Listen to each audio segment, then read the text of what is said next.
G'day guys, Rufus Rocketship here. I'm currently in Monterey County, and I'm off to Canada in a week, so I thought I'd do a video. So, I had a couple of things I wanted to bring up. This whole Muslim ban, terrorists, all this sort of stuff. I have a problem with Muslims in modern society. I don't have a problem with Syrians, Afghanis, Iraqis, Iranians, or any Middle Eastern people. I don't have a problem with those guys. They're really cool. I do have a problem with a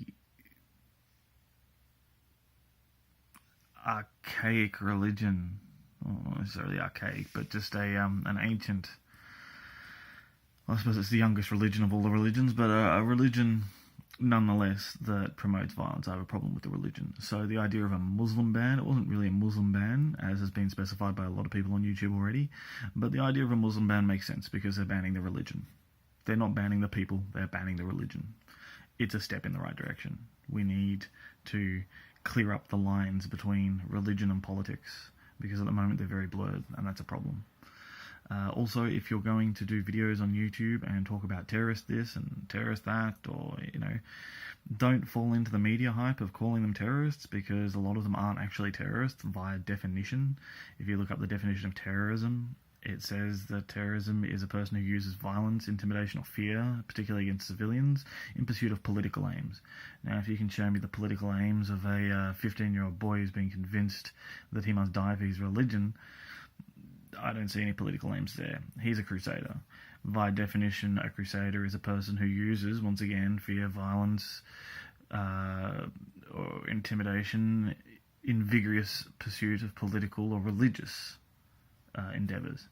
So it does cover the political side of things, but it also adds in religion. So technically, by definition, a lot of these people are not terrorists. You'll find that people who perpetuate the idea of fear around a certain subject, like terrorists, or who perpetuate violence to further their political aims, via definition, that is technically Trump.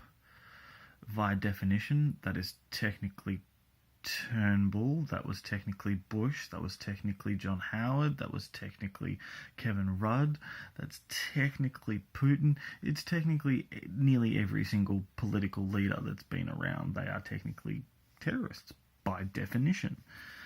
So yeah, curious to see what you think of that one. Chuck some comments in.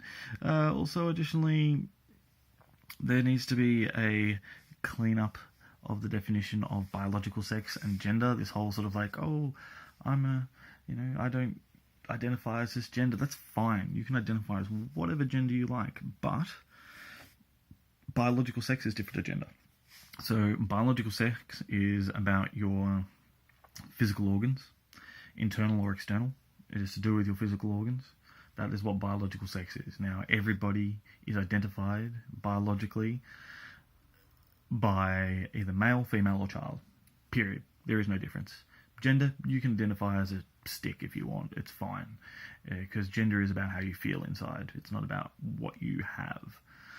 I think that differentiation needs to be made, because if you chose not to identify biologically as male or female, or a child even, you then technically don't fit into the definition, the legal definition of what a human being is. If you don't fit into the definition of what a human being is, you don't have any human rights, and someone can just put a bullet in your head and get away with it because there's no legal ramification for killing someone who's not a human being. So I feel that you need to be sensible in understanding the definition of what you're putting your hand up to talk about. Yeah, it's just thoughts for the day. Have fun. Bye.